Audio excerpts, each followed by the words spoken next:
अगर इसको बोले तो बॉडी को रोटेट करने में कितना तुमको डिफिकल्टीज होगा, कितना तुमको पेन आएगा, वही क्या होता है मोमेंट। बॉडी को रोटेट करना है। मान लिया जाए ये जो बॉडी है जिसका मास क्या है m है, इसमें हमने एक स्ट्रिंग लगाया और यहां से पकड़ के हम इसको क्या कर रहे हैं, रोटेट करवा रहे हैं। तो थोड़ा ना थोड़ा आपको तकलीफ होगा।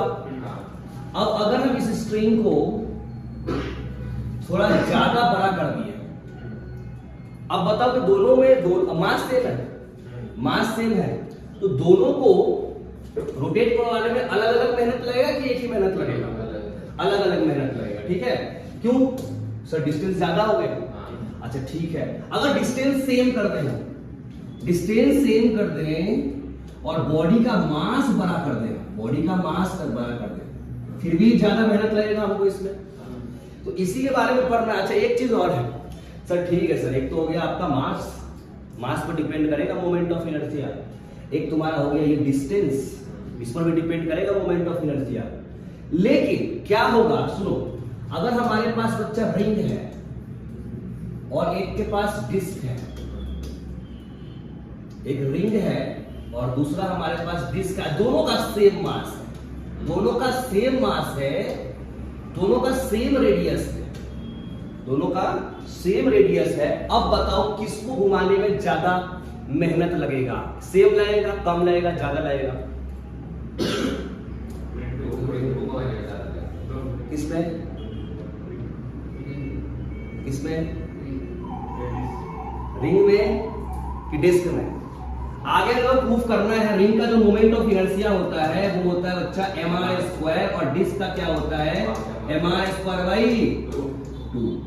किसका कम है? डिस्क का कम है। रिंग को घुमाने में ज्यादा मेहनत लगेगा। सर ऐसा क्यों? ऐसा क्यों? ऐसा क्यों बता सकते हैं कि सर दोनों का तो सेम मास था, रेडियस भी हमारा सेम था, तो घुमाने में क्यों इसको ज्यादा मेहनत लगा? सब कुछ तो सेम है ना, तो क्यों लगा? दिमाग लगाओ जी, क्यों लगा? अरे क्यों लगा सर? इसीलिए बच्चा एक बात बताओ, जितना ज्यादा जहां से हम घुमा रहे हैं, मास कहां पर है, जहां से हम घुमा रहे हैं मास को देखो कि कहां पर है, जितना ज्यादा दूर होगा उतना ज्यादा घुमाने में मेहनत लगेगा। तो आप देखो यहाँ पर बच्चा रिंग को, रिंग का सारा मास, रिंग का सारा मास कहां कहां बैठा रहता है? रिंग का सारा मास कहां बैठा रहता है सर? यहाँ पर, बोलो। अरे बीच में तो खाली होता है। तो रिंग का सारा मास यहाँ पर बैठा होता है और इसके बाद तुमको रोटेट करने का है। देखो मास दूर है ना, मास दूर है, मास दूर है, सारा का सारा मास कहाँ है? दूर है। लेकिन डिस्क के केस में देखो, डिस्क के केस में देखो, इसके बाउंड आप रोटेट करवा रहे हैं, कुछ मास तो सर यहीं पर है, कुछ मास यहाँ पर है, कुछ मास यहाँ पर है, सबका सबका मास तो दूर नहीं है ना इसके जैसा। इसमें बच्चा सारा का सारा मास कहाँ है? दूर है। इसमें सारा का सारा मास दूर नहीं है, कुछ पास में भी है, कुछ दूर में भी है। बात समझा? तो अब मोमेंट ऑफ इनर्शिया डिपेंड किस पे किया? मोमेंट ऑफ इनर्शिया डिपेंड किस पे किया? ये क्वेश्चन आया तो क्या क्या लिखेंगे हम लोग? Depends upon. अब बता दो क्या हो सर? पहला बच्चा मास पर तो है, मास, लेकिन सिर्फ मास पढ़ने से काम नहीं चलेगा। मास का डिस्ट्रीब्यूशन कैसा है उस पर, मास का, रिंग में मास m था, डिस्क का भी मास m था, लेकिन डिस्ट्रीब्यूशन ऑफ मास अलग अलग था ना। तो मास एंड मास डिस्ट्रीब्यूशन इस पर डिपेंड करता है। दूसरा बताओ डिस्टेंस। डिस्टेंस कहां से? Distance from axis of rotation. अब एक्सिस ऑफ रोटेशन क्या है? किसके अबाउट रोटेट कर रहा है, इस पर भी डिपेंड करेगा। अच्छा किसके अबाउट? जैसे ये देखो, अगर हम इसके अबाउट रोटेट करवा रहे हैं तो कुछ अलग मेहनत लगेगा, इसके अबाउट, एंड के अबाउट। लेकिन अगर हम यहां पकड़ के रोटेट करवाए तो, अब दिमाग लगाओ, यदि फॉर्मूला नहीं पढ़े लेकिन अपना कॉमन सेंस लगाओ कि सर यहां से पकड़ के ज्यादा मेहनत है कि सर यहां से पकड़ के ज्यादा मेहनत है, किसका है? जल्दी बताइए। साइड से पकड़, हाँ साइड पीछे पकड़िए तो रॉड का क्या मान?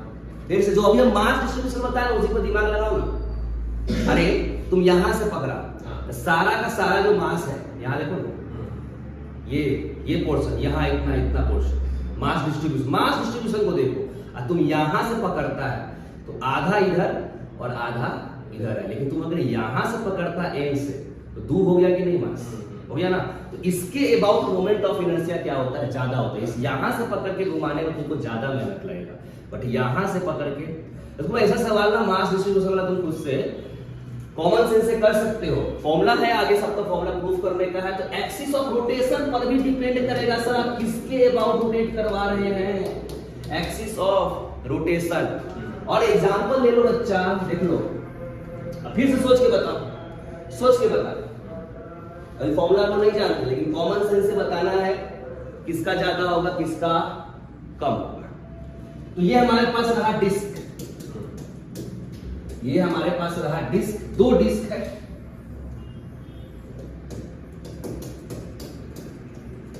हाँ, एक बच्चा इसके अबाउट रोटेट कर रहा है, इसके अबाउट, ठीक है, और एक कर रहा है इसके अबाउट, ठीक है। मतलब चलो बच्चा हम कर दे किसके अबाउट, डायमीटर के अबाउट, डायमीटर के अबाउट। अब बताओ किसका ज्यादा होगा, डायमीटर का ज्यादा होगा। सोच लो किसमें ज्यादा होगा, इसमें सेंटर के अबाउट ये है, इसके अबाउट, और ये पूछ रहे हैं इसके अबाउट।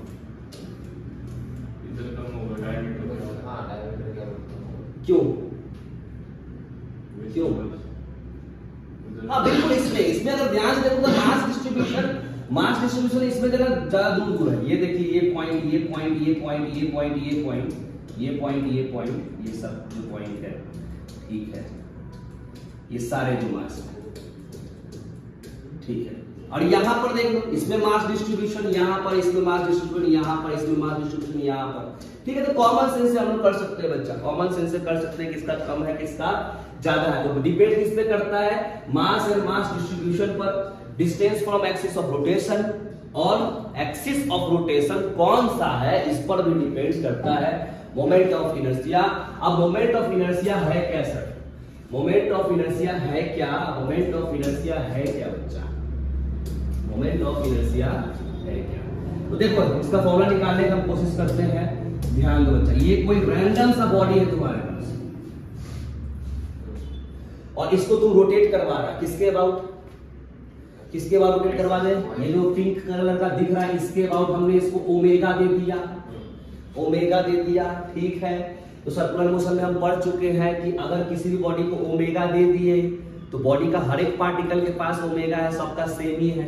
ओमेगा का क्या मतलब होता है जी, एक सेकंड में कितना एंगल कवर किया ना। तो अगर ये सर्कुलर मोशन कर रहा है तो बच्चा ये जो पॉइंट है, अगर ये जो पॉइंट है जितना देर में एक सर्कल पूरा करेगा, ये वाला भी पॉइंट उतना ही देर में एक सर्कल पूरा करेगा, है ना। ये वाला भी पॉइंट उतना ही देर में एक सर्कल पूरा करेगा। तो सर्कुलर मोशन में ओमेगा अगर इसको तुम दे दिया तो बॉडी का हर एक पार्टिकल के पास क्या है, ओमेगा है। यहां तक क्लियर है, ठीक है। तो ये बॉडी है जिसका मास कुछ भी हो, लेकिन इसमें बहुत सारे पार्टिकल हैं। एक पार्टिकल को हमने चूज किया, ये सब M1 मान लो क्या है R1 डिस्टेंस पर, ये क्या है M2 R2 डिस्टेंस पर, इधर मान लो R3 M3 M4, इस तरह से बहुत है, इस तरह से बहुत है, लाखों है, करोड़ों है, जो भी है, M4 M5 R4 R5, सही है। और सब क्या कर रहा है, रोटेशन कर रहा है। तो अब एक बात बताओ, क्या हम इसकी एनर्जी लिख सकते हैं, काइनेटिक एनर्जी लिख सकते हैं बच्चा। काइनेटिक एनर्जी स्केलर क्वांटिटी है, तो सबको ऐड कर दे। इसका kinetic energy half m1 v1 square half m2 v2 square है ना। इस तरह से लिखो half m1 v1 square plus half m2 v2 square plus half m3 v3 square से 16। अच्छा अब सोचो यार, ओमेगा है बट सबका लीनियर वेलोसिटी सेम नहीं होगा। पढ़े थे कि नहीं पढ़े थे सर, पढ़े थे ना। अगर ओमेगा है, इस पॉइंट का तो ओमेगा है, लेकिन इसका लीनियर वेलोसिटी क्या होगा, याद आया। अगर ये पॉइंट मेरा ये डिस्टेंस मेरा r है, ऐसे ओमेगा ये, तो ये वाला क्या होता था v = r ओमेगा, भूल गया। अगर ओमेगा से हम नच रहे हैं तो इस पॉइंट का वेलोसिटी इतना डिस्टेंस इनटू ओमेगा, इस पॉइंट का इतना डिस्टेंस इनटू ओमेगा, हर एक पॉइंट का लीनियर वेलोसिटी अलग अलग होता था। बोलो, तो यहां पर पुट करते हैं v इक्वल टू क्या, r ओमेगा, तो काइनेटिक एनर्जी इक्वल टू क्या हो गया, हाफ m1 v1 को क्या लिख दिए sir, r1 into omega, omega सबका सेम है, इसका square plus half m2 r2 into omega का होल स्क्वायर, ऐसे सो ऑन। अब बताओ क्या करें, क्या करें, क्या करें, क्या कॉमन हो गया, हाफ कॉमन होगा, ओमेगा स्क्वायर सब में कॉमन है, हाफ ओमेगा स्क्वायर, क्या अंदर बचा सर, m1 r1 स्क्वायर, बोलो m2 r2 स्क्वायर, ऐसे सो ऑन करके mn rn का होल स्क्वायर। तो हमने देखा सर ठीक है, हाफ ओमेगा स्क्वायर, अभी देखो m1 r1 square, m2 r2 square, m3, ऐसे जितने भी सब काम करते, इसी को जो नाम दिए, जो आया है ना बच्चा, ये जो आया है इसको क्या लिख सकते हैं मैथमेटिकल टर्म्स में, ऐसे लिख सकते हैं, मैथ्स वाला है तो सिग्मा m, हाँ समेशन ऑफ mi ri का whole square, i is equal to 1 से लेकर के n तक, यही है मोमेंट ऑफ इनर्शिया। यही क्या है बच्चा, मोमेंट ऑफ इनर्शिया, जो सिग्मा mi ri का होल स्क्वायर है। तो देख लिया ना, मास पर डिपेंडेंट है और डिस्टेंस पर डिपेंडेंट है। ये जो आया है आपका, ये पॉइंट मास के लिए आया है, mr स्क्वायर जो फॉर्मूला है, ये पॉइंट मास के लिए आया है। अब सिंपल सा क्वेश्चन अगर पूछे कि अगर मेरे पास मास m है, रेडियस r है, तब मोमेंट ऑफ इनर्शिया I है। अब अगर हम डिस्टेंस को ट्रिपल कर दिए तो बताओ मोमेंट ऑफ इनर्शिया कितना हो गया, ट्रिपल कर दिया, अरे डिस्टेंस को हम ट्रिपल कर दिए, पहले तुम्हारा r था, अब तुम्हारा हम 3r कर दिए, तो मोमेंट ऑफ इनर्शिया कितना टाइम्स बढ़ गया, कितना 9 टाइम्स, हो गया खत्म। और अगर हम बोले कि मास को डबल कर दिए और रेडियस को भी डबल कर दिए तो मोमेंट ऑफ इनर्शिया कितना टाइम्स बढ़ गया, मास को भी डबल, रेडियस को भी डबल, 2 का स्क्वायर 4, 4 2 जा 8। ऐसा क्वेश्चन तो हवा में है ना, बट ऐसा क्वेश्चन नहीं ना आएगा, है ना, तो कुछ बेसिक चीज हमको करना पड़ेगा। पहले तो सिंपल सा क्वेश्चन बच्चा, कि अगर हम पूछे, है ना, अगर हम पूछे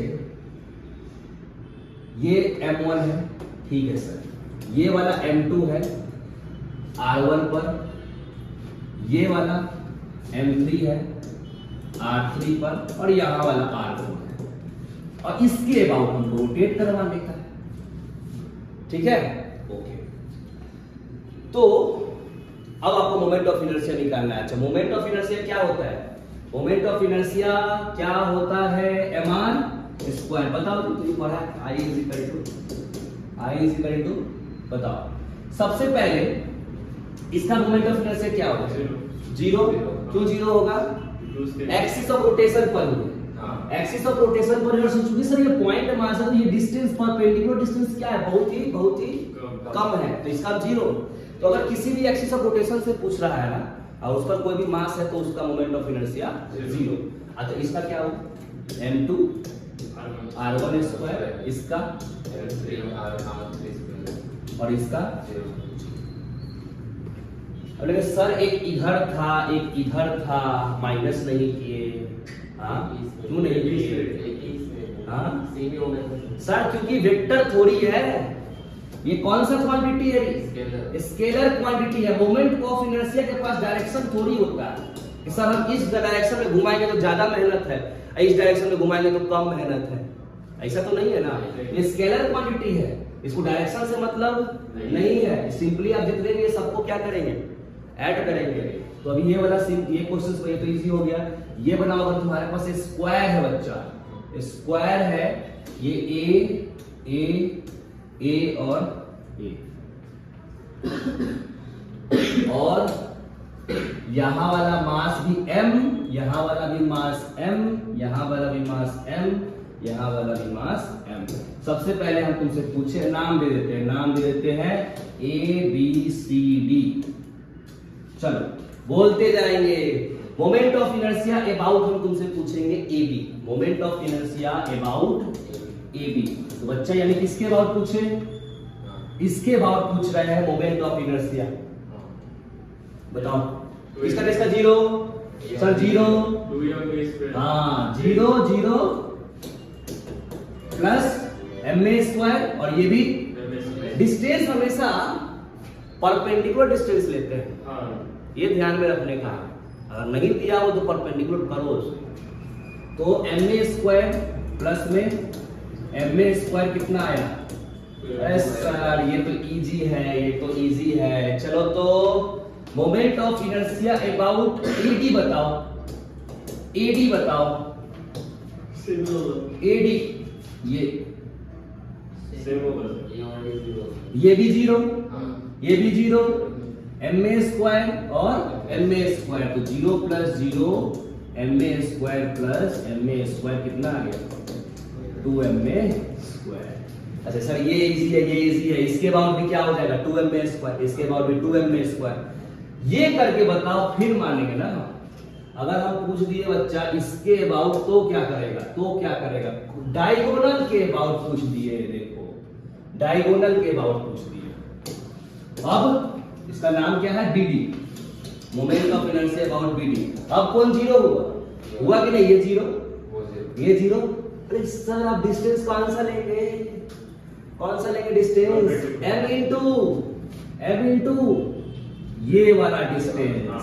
तो बच्चा डायगोनल स्क्वायर का क्या होता है? √2a, तो उसका ये आधा है √2a/2, इसको लिख सकते हैं a/√2। ये डिस्टेंस क्या है? a/√2, और ये डिस्टेंस भी क्या है? a/√2। तो बच्चा क्या आ गया? इसका जीरो, इसका जीरो, m इंटू a/√2 का होल स्क्वायर, a²/2, इसका भी ma²/2, कितना आ गया ये? 2ma²/2 ma। बोलो डायगोनल के अबाउट भी निकल गया, निकल गया। ठीक है, अब आप तुम लोग करो, एक तुम लोग करके बताओ कि अगर ये यहां पर m मास है, यहां पर भी m मास है, और इसके अबाउट हम तुमसे पूछे जो कि क्या है?